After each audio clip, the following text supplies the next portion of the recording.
Basic principle of life. बोले तो life के 6 महत्वपूर्ण फंडे। तो पहला फंडा है living wings won't produce new born.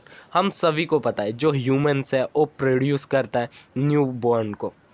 तो जो बॉर्न अभी प्रोड्यूस हो गया है उसे सरवाइव करने के लिए कुछ तो चाहिए रहेगा कि पैदा हो गया उसके बाद वो खुद ही सरवाइव कर लेगा, ऐसा तो है नहीं।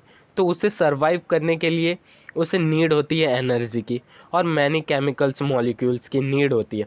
और ये नीड पूरी कहाँ से होती है? मेटाबॉलिज्म। आप बोलोगे सर मेटाबॉलिज्म क्या होता है? मेटाबॉलिज्म और कुछ नहीं होता है, जो हम रोटी खाते हैं उसका डाइजेशन होता है, उसके बाद कार्बोहाइड्रेट बनते हैं और कार्बोहाइड्रेट से अपना एटीपी बनता है जो कि हमारे सेल तक पहुंचता है जिससे हमें एनर्जी मिलती है। ओके, इस सिंपल लैंग्वेज में बोले तो मेटाबॉलिज्म और कुछ नहीं बल्कि इस process in which catabolism and anabolism is take place.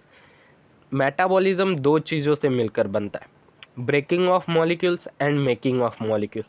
जो ब्रेकिंग ऑफ मॉलिक्यूल्स होते हैं उसे कैटाबॉलिज्म बोलते हैं और जो मेकिंग ऑफ मॉलिक्यूल्स होते हैं उसे एनाबॉलिज्म बोलते हैं। तो आपको फर्स्ट प्रिंसिपल आई होप कि समझ में आ गया रहेगा। जो न्यू बॉर्न ह्यूमंस प्रोड्यूस करता है उसे सरवाइव करने के लिए एनर्जी की नीड होती है और एनर्जी की नीड को कौन पूरा करता है? मेटाबॉलिज्म। ये फर्स्ट प्रिंसिपल पे बस इतना ही था। अब देखते हैं सेकंड प्रिंसिपल को। From birth organism growth start from inside, that growth is well orchestrated.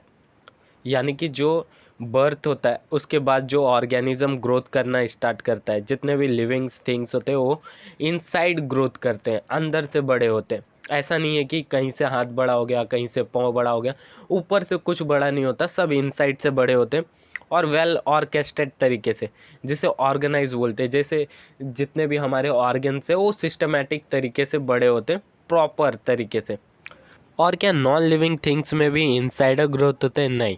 जो सैंड्स मॉन्ड्स होते हैं, आपने कभी ना कभी मिट्टी के टीले देखे रहेंगे, तो वो टीले कैसे इनसाइड बड़े होते हैं या आउटसाइड से बड़े होते हैं? वो कॉमन सी यही बात है कि वो आउटसाइड से बड़े होते हैं। जितने धूल मिट्टी उस पर पड़ते हैं उनका शेप में इंक्रीज होता है। तो हम ये कह सकते हैं कि ये आउटसाइड का ग्रोथ है। तो ये आपको समझ में आ गया रहेगा।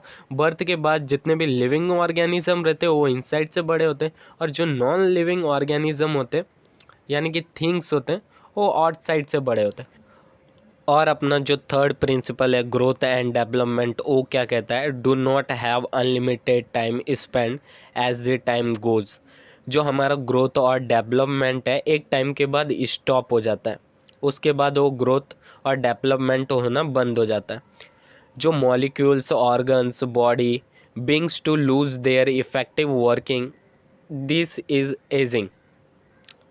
मतलब एक टाइम होता है कि हम सब चीज़ कर सकते हैं बट एक टाइम के बाद वो सब चीज़ें हम नहीं कर सकते। जैसे जो बंदा 15-16 की उम्र में वो अच्छे से फुटबॉल ये सब खेल सकता है बट एक 60 साल का 80 साल का बंदा वो कर सकता है क्या? वो सब उतने इफ़ेक्टिव तरीके से तो नहीं कर सकता भाई, क्योंकि एक टाइम के बाद बॉडी जवाब दे देती है कि बस हो गया भाई, उसके बाद और नहीं हो पाएगा। और जो फोर्थ प्रिंसिपल है वो फॉर कंटिन्यूशन ऑफ लाइफ, यानी कि जब ग्रोथ डेवलपमेंट प्रॉपर हो जाता है एक टाइम के बाद ग्रोथ डेवलपमेंट बंद हो जाता है। जैसे 25-26 के बाद हमारे बॉडी के अंदर ग्रोथ और डेवलपमेंट बंद हो जाता है, ना हम बड़े होते हैं ना उससे छोटे होते हैं। तो उस टाइम पे हम रिप्रोडक्शन करते हैं अपनी लाइफ को कंटिन्यूशन आगे अपनी जनरेशन को आगे बढ़ाने के लिए। तो रिप्रोडक्शन क्या होता है? प्री एग्जिस्टिंग ऑर्गेनिज्म जो होते हैं ना वो प्रोड्यूस करते हैं न्यू वन को, यानी कि न्यू बॉर्न प्रोड्यूस करते हैं। रिप्रोडक्शन बेसिकली 2 टाइप्स के होते हैं, सेक्सुअल रिप्रोडक्शन और असेक्सुअल रिप्रोडक्शन। इतना तो आपको समझ में आ गया रहेगा। तो फिफ्थ जो प्रिंसिपल है वो है death. Body lose its capacity to perform metabolism.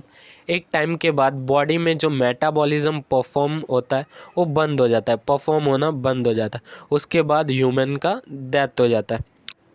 और मेटाबॉलिज्म क्या होता है?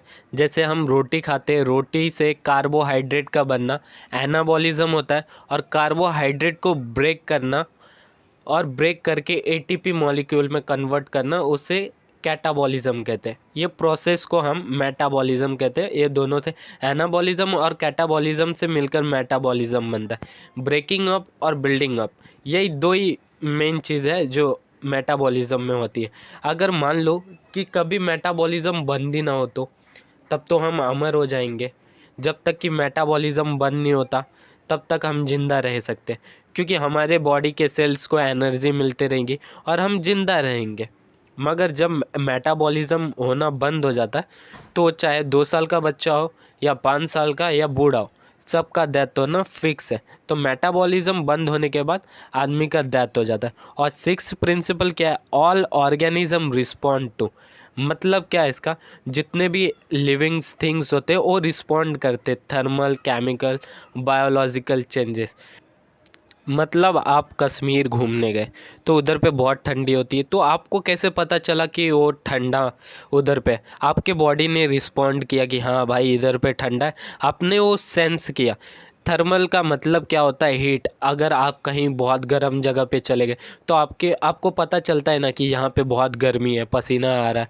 और केमिकल्स चेंजेस, हमारे बॉडी में जैसे बहुत सारे केमिकल्स में चेंजेस होते हैं तो वो हो गया। और बायोलॉजिकल चेंजेस मतलब डाइवर्सिटी अगर चेंज होगी तो उसके हिसाब से हमारे बॉडी पे भी इफेक्ट पड़ेगा, हमारे बॉडी में भी चेंजेस होगी।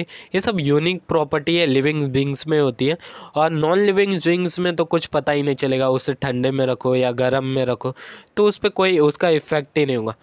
तो इतना आपको समझ में आ गया रहेगा कि लाइफ के 6 प्रिंसिपल्स क्या है, यानी कि जीने के 6 फंडे।